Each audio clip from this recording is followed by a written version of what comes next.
Bismillahirrahmanirrahim. Assalamualaikum warahmatullahi wabarakatuh. Perkenalkan, saya Yen Astet Aryani, salah satu mahasiswi dari jurusan Sistem Informasi Unsika Riau dengan NIM 1215032044 semester 5 kelas 5B.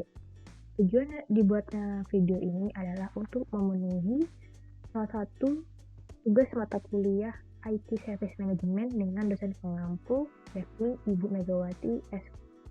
Baiklah, di sini saya akan memaparkan materi mengenai CSF dan KPI.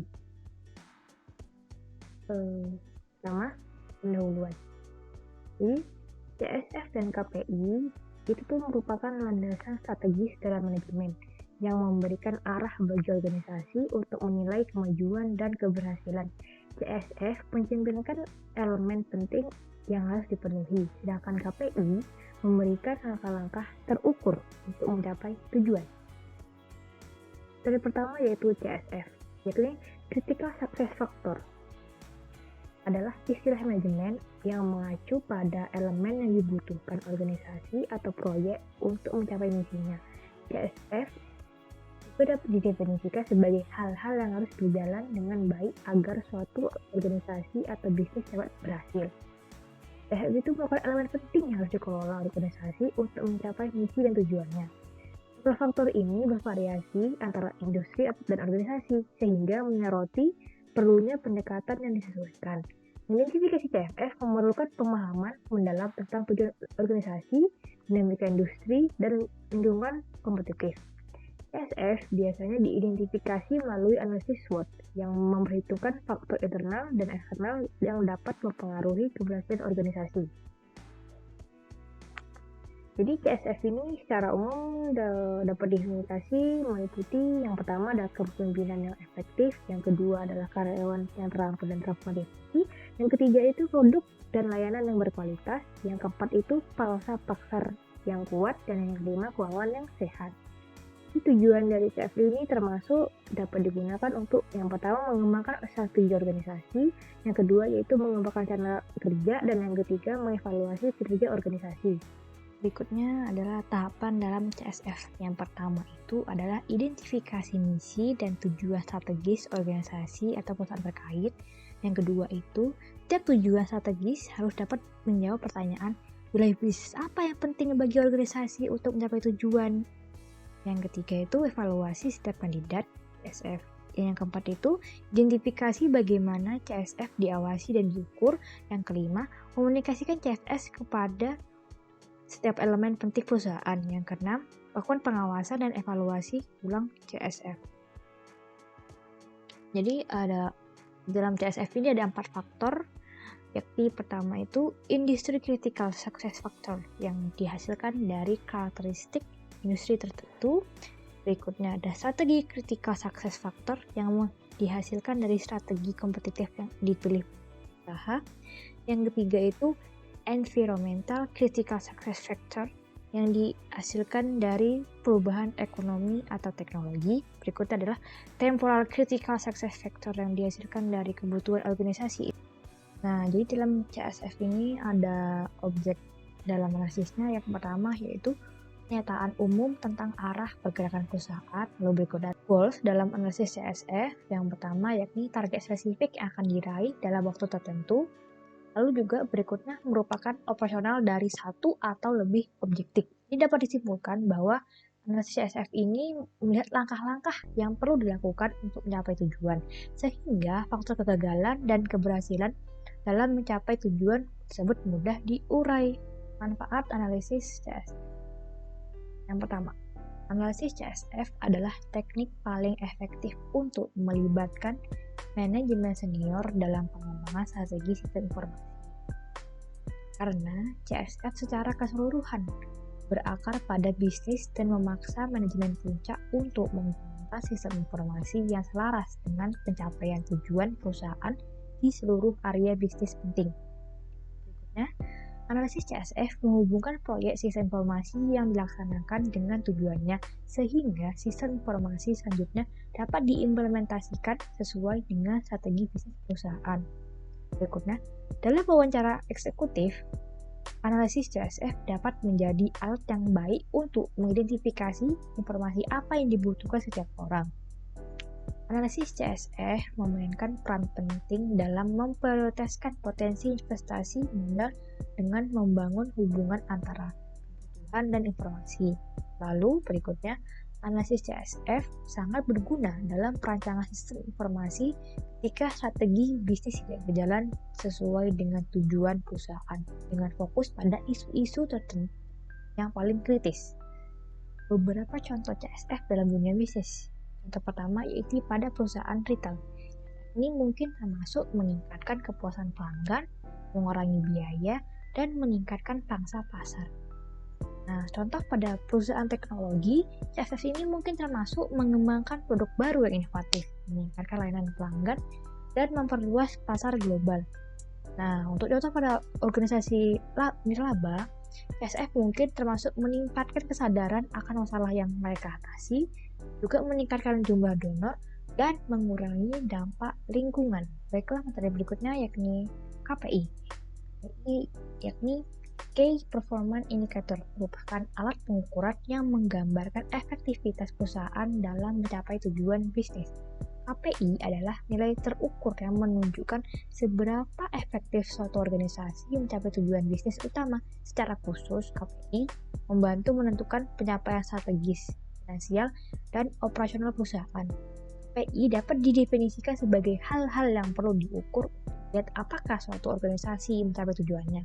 KPI dapat digunakan untuk mengukur kerja individu, tim, atau keseluruhan organisasi. Nah, KPI ini punya karakteristik yang pertama yaitu terukur. Jadi KPI itu harus dapat diukur dengan angka atau presentasi. Yang kedua adalah relevan. KPI harus relevan dengan tujuan bisnis organisasi.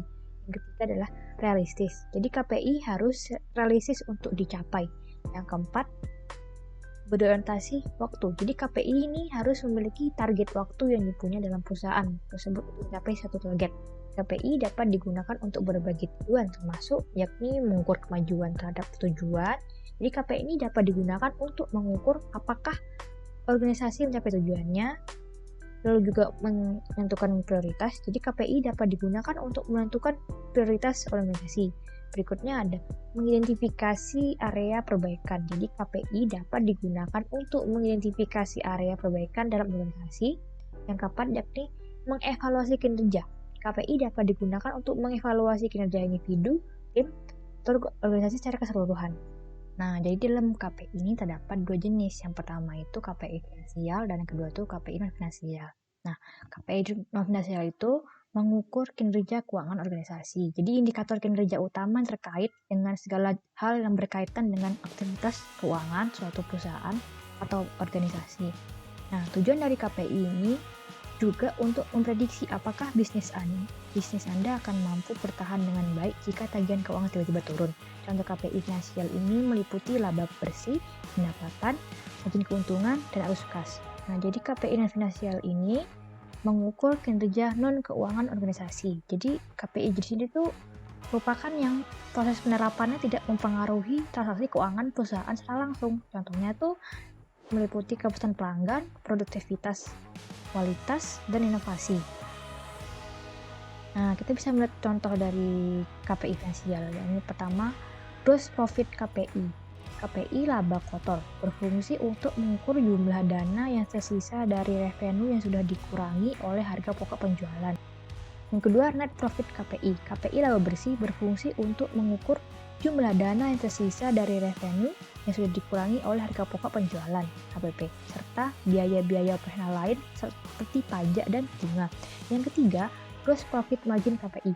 KPI margin laba kotor berfungsi untuk mengukur nilai presentasi yang diambil dari hasil pembagian laba kotor dengan revenue. Yang keempat, net profit margin KPI. KPI margin laba bersih berfungsi untuk mengukur nilai presentasi yang diambil dari hasil pembagian laba bersih dengan revenue. Yang kelima, Sharon ratio KPI. KPI rasio lancar berfungsi untuk mengukur kinerja keuangan neraca likuiditas dengan cara aktiva atau aset lancar dibagi dengan kewajiban liabilities lancar. Nah, contoh dari KPI non finansial ini yakni Yang pertama, perputaran pegawai, yang kedua, rasio pelanggan kembali terhadap pelanggan baru, yang ketiga tuh metrik kepuasan pelanggan, dan yang keempat tuh pangsa pasar. Nah, jadi dalam KPI ini dapat diidentifikasi dengan berbagai metode, termasuk diantaranya yakni analisis SWOT. Analisis SWOT mempertimbangkan faktor-faktor internal dan eksternal yang dapat mempengaruhi kesuksesan organisasi. Berikutnya adalah percakapan dengan pemangku kepentingan atau stakeholder. Pemangku kepentingan seperti pelanggan, karyawan, dan investor dapat memberikan wawasan tentang KPI yang penting. Berikutnya ada analisis data. Analisis data historis dapat membantu identifikasi KPI yang paling penting. Jadi, organisasi ini perlu mengembangkan rencana untuk mengukur dan melaporkan KPI. Jadi rencana ini harus mencakup metode pengukuran. Jadi, bagaimana KPI akan diukur? Yang kedua tuh frekuensi pengukuran, berapa sering KPI akan diukur. Yang ketiga itu pemangku kepentingan, siapa yang akan bertanggung jawab untuk mengukur dan melaporkan KPI. Jadi, dengan menggunakan KPI, organisasi dapat meningkatkan peluang mereka untuk mencapai kesuksesan. KPI dapat membantu organisasi yang pertama untuk memfokuskan pada hal-hal yang penting. KPI dapat membantu organisasi fokus pada hal-hal yang paling penting untuk mencapai tujuannya. Lalu yang kedua itu untuk membantu dalam mengukur kemajuan. KPI dapat membantu organisasi untuk mengukur kemajuannya terhadap tujuannya. Yang ketiga itu mengevaluasi kinerja. KPI dapat membantu organisasi mengevaluasi kinerjanya. Pengembangan KPI adalah proses penting yang harus dilakukan oleh setiap organisasi yang ingin mencapai suksesan. Jadi langkah-langkahnya yang dapat diikuti. Yang pertama itu tentukan tujuan organisasi. Jadi langkah pertama itu adalah menentukan tujuan organisasi. Tujuan organisasi harus spesifik, terukur, dapat dicapai, relevan, dan berorientasi pada waktu. Yang kedua itu identifikasi faktor-faktor kunci keberhasilan. Jadi langkah kedua ini adalah mengidentifikasi faktor-faktor kunci keberhasilan yang diperlukan untuk mencapai tujuan organisasi. Jadi faktor keberhasilan atau FK adalah faktor-faktor yang paling penting untuk keberhasilan organisasi. Yang ketiga itu hubungkan faktor keberhasilan tadi dengan KPI. Jadi yang ketiga ini adalah menghubungkan FK dan KPI. Setiap FK harus memiliki KPI yang mengukur kemajuannya. Lalu berikutnya, pastikan KPI terukur. KPI harus dapat diukur dengan angka atau persentase. Yang kelima, pastikan KPI itu relevan. Jadi KPI itu harus relevan dengan tujuan organisasi. Yang keenam itu, pastikan KPI realistis. KPI harus realistis untuk dicapai. Yang ketujuh, pastikan KPI itu berorientasi pada waktu. Jadi KPI itu harus memiliki target waktu. Manfaat berikutnya yakni menjadikan tujuan dapat diukur. Jadi KPI dapat menjadi alat paling efektif untuk mengukur tujuan guna menyempurnakannya. Misalnya KPI mungkin memperkirakan bahwa karyawan tim penjualan saat ini hanya dapat mencapai 30% dari target penjualan yang diharapkan, yakni 35%. Dengan demikian, berdasarkan informasi yang ditujukan oleh KPI, pemimpin tim penjualan dapat mengevaluasi setiap anggota tim untuk mencari solusi guna mencapai tujuan yang tidak sesuai harapan. Setelah itu, pengelola juga dapat merencanakan strategi baru untuk mencegah masalah ini terulang kembali di kemudian hari. Yang ketiga yaitu membantu perusahaan untuk bertanggung jawab. Manfaat lain dari KPI adalah membuat pengukuran dan evaluasi kinerja karyawan dapat diukur secara numerik dan statistik, sehingga perusahaan mempunyai bukti prestasi dari setiap karyawannya, yang nantinya membantu perusahaan untuk mengangkat karyawan tersebut ke posisi yang lebih tinggi. Yang keempat, yakni meningkatkan etos kerja. Jadi KPI itu harus dibagikan kepada seluruh karyawan secara jelas dan transparan. Pasalnya, menurut survei para ahli, sebagian besar karyawan yang bekerja di perusahaan pasti menginginkan transparansi dari atasannya terhadap data dan informasi yang tertulis di KPI. Berkat keterbukaan informasi tersebut, motivasi kerja karyawan meningkat dan tujuan perusahaan mudah tercapai. Nah, berikut ini adalah contoh KPI. Untuk perusahaan retail, KPI termasuk ke dalam jumlah pelanggan yang puas, pangsa pasar, dan margin keuntungan. Contoh berikutnya yaitu untuk perusahaan teknologi, KPI termasuk jumlah produk baru yang dirilis, lalu juga ada tingkat retensi pelanggan, dan juga tingkat kepuasan karyawan. Untuk contoh di organisasi nirlaba, KPI itu termasuk dalam jumlah donasi yang diterima, jumlah orang yang dibantu, dan tingkat kepuasan donor. Sekian pemaparan materi tentang CSF dan KPI. Jadi penjelasan CSF dan KPI ini yaitu aspek penting dari manajemen kinerja yang berhasil adalah menyelaraskan KPI dengan CSF yang diidentifikasi. Sinergi ini memastikan upaya diarahkan kepada area yang benar-benar mempengaruhi kesuksesan organisasi. Jadi tantangan dan pertimbangan selanjutnya adalah implementasi kerangka kerja CSF dan KPI dapat menghadapi tantangan seperti masalah kualitas data, resistensi terhadap perubahan, dan kebutuhan untuk penyempurnaan terus-menerus. Organisasi itu harus secara proaktif mengatasi tantangan ini untuk mendapatkan nilai maksimal dari kerangka kerja tersebut. Jadi kesimpulannya, CSF dan KPI memainkan peran penting dalam manajemen strategis, membimbing organisasi menuju kesuksesan, dan memberikan sarana kuantitatif untuk menilai kinerja. Diimplementasi efektif memerlukan pertimbangan hati-hati, penyelarasan, dan komitmen untuk perbaikan terus-menerus. Oke, alhamdulillah demikian materi yang dapat saya paparkan. Lebih kurangnya mohon maaf. Wassalamualaikum warahmatullahi wabarakatuh.